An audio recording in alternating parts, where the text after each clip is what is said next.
उत्तर प्रदेश के पूर्व मुख्यमंत्री अखिलेश यादव ने बीजेपी पर करारा हमला बोला है। साथ ही कई गंभीर आरोप भी लगाए हैं। सिर्फ बीजेपी पर ही नहीं बल्कि उन्होंने सीएम योगी को भी निशाने पर लिया, जिससे बीजेपी की मुश्किलें बढ़ना तय माना जा रहा है।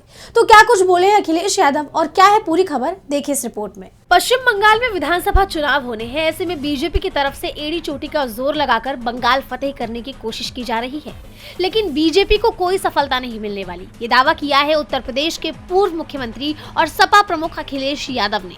उन्होंने न सिर्फ ये दावा किया बल्कि बीजेपी के साथ साथ सीएम योगी पर भी जमकर निशाना साधा। उनका कहना है कि लोकसभा चुनाव के दौरान बीजेपी यूपी में भी हारी थी और बंगाल में भी इस बार हारने जा रही है। उन्होंने कहा कि भाजपा और संगी साथी लोग ये नहीं जानते कि बंगाल एक कल्चरल यूनिट है, पॉलिटिकल यूनिट नहीं। बंगाल वो जगह है जहां से यूनिवर्सल ह्यूमनिज्म का संदेश दिया गया था कि हम सब एक हैं। यहाँ ये नफरत फैलाने में कामयाब नहीं होंगे। दीदी से ईडी हारी, जो पेन ड्राइव के पेन से अभी तक उभर नहीं पाई है बीजेपी। दीदी ने ईडी को हरा दिया। हमें उम्मीद है दीदी के खिलाफ बीजेपी हारेगी, लेकिन वो इज्जतदार हार हारना चाहती है। बस यही लड़ाई है उनकी। यही नहीं, उन्होंने आगे बीजेपी पर गंभीर आरोप लगाया कि बीजेपी भेदभाव को बढ़ावा देती है। ये मुख्यमंत्री आवास को गंगा जल से धो रहे थे।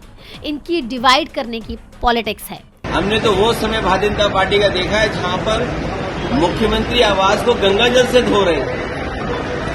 ये क्या भारत में संभव है, हिंदुस्तान में संभव है ये बातें? तो ये नफरत फैलाने का जो इनका तरीका है, ये दरार डालने का जो तरीका है, जो इनका डिवाइड करने की पॉलिटिक्स है, यूपी में भी हारी लोकसभा में, बंगाल में भी इस बार हारने जा रहे हैं। जैसा आप जानते हैं कि 2026 में देश के 5 राज्यों में विधानसभा चुनाव होने हैं, जिसमें पश्चिम बंगाल भी शामिल है और बंगाल फतेह करने के लिए बीजेपी पूरी ताकत झोंक रही है, जिसके चलते कई बार टीएमसी और बीजेपी के बीच टकराव देखा गया है। और अब अखिलेश यादव ने भी निशाना साधकर बीजेपी की मुश्किलें बढ़ाने का काम किया है।